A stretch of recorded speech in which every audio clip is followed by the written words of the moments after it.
In the previous movie, I demonstrated how to create very precise frame-by-frame animations using step recording. You can also create animation by recording the movement of a sprite as you drag it across the stage. This is called real-time recording and is especially useful for simulating the movements of objects or for quickly creating a complex motion that you'll later refine, because remember, you'll be creating a motion path, much as you did with the step-by-step recording, as you drag your sprite across the stage, and then you can go back later and really refine the path of that movement. For better control, when you are recording in real time, you'll want to use the tempo control in the control panel to record at a speed that is slower than normal. You can do that by reducing the frames per second setting here. The default is 30. Let me set that down to 10. Now the control panel that's attached to the bottom of the stage doesn't include this tempo setting here. Tempo settings are available only from the floating panel version of the control panel. So the way this works is you'll want to select one or more sprites on the stage or in the score. Recording begins at the playhead right here, so it's best to select a sprite in the channel that contains no other sprites later in the movie over here to the right. To record a specific range of frames, you'll want to select the frames and then click on the Selected Frames Only button in the control panel right here. So the way you can do that is Control-Alt keys, press those down, and then click out here to the right in the timeline. If you're on the Macintosh, you'll hold down the Option and the Alt key and click over here, and then make sure that this button here in the control panel is clicked and on. That's in the off position. That's in the on position. If this is off and you haven't selected a range of frames, Director will continue adding frames for you as long as the animation is still continuing. To enable real-time recording with your sprite selected, choose from the main menu, Control, Real-Time Recording. You'll notice that there will be a different color bounding box around that sprite. And the real-time recording indicator also appears next to the channel right there for the sprite being recorded. So you'll get this red-white selection frame appears around the sprite. That's a sure sign that you're in the real-time recording mode. Now recording will begin as soon as you drag the sprite on the stage, so be prepared to move your mouse.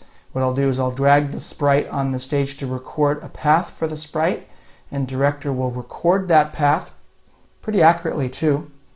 The movie will continue to play until I stop it here using the control panel. What I'm going to do is I'm going to simulate a molecule bouncing around the four walls of my box here. And if I go a little bit too far, it won't matter because I can always modify the path later. So no recording has started. It will start as soon as I move my sprite.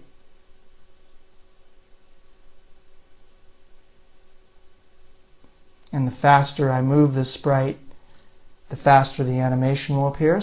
Notice as soon as I let go of my sprite, Director plays the animation back. Let's go ahead and stop this, and there is my path. You'll also notice that my animation ran beyond the length of my box there. So what I would do now is go back in all the locations where I'm a little bit short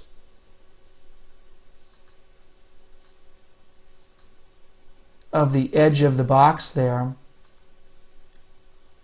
Notice that right there I'm a little bit, can also move the entire animation path there, but I can go back and notice right there, for example, I'm a little bit over extended, so I just move this. Actually, I just want to move the keyframe, not the entire animation.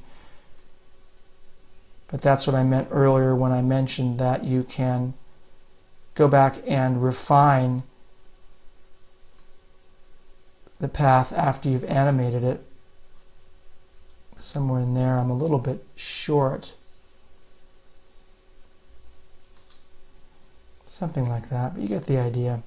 You can create very complex animations very quickly using this real-time recording technique. That'll wrap up this section of the tutorial covering animation techniques in Director 11. In this section, you've learned how to create frame-by-frame animations and tween animations. You've learned how to tween the paths of sprites, as well as how to accelerate and decelerate these sprites once they've been tweened. You've learned how to switch a sprite's cast member, how to use film loops, and how to set film loop properties. You've also learned two interesting animation techniques: step recording, where you can create very precise frame-by-frame animations, and real-time recordings, where you create more complex animations that can then be refined to a great deal by managing and manipulating the path of the sprites created by this real-time recording. Let me now move on to the next section of the tutorial, one that covers color, how the director deals with color, how to work with the tempo channel, and how to add transitions to your score.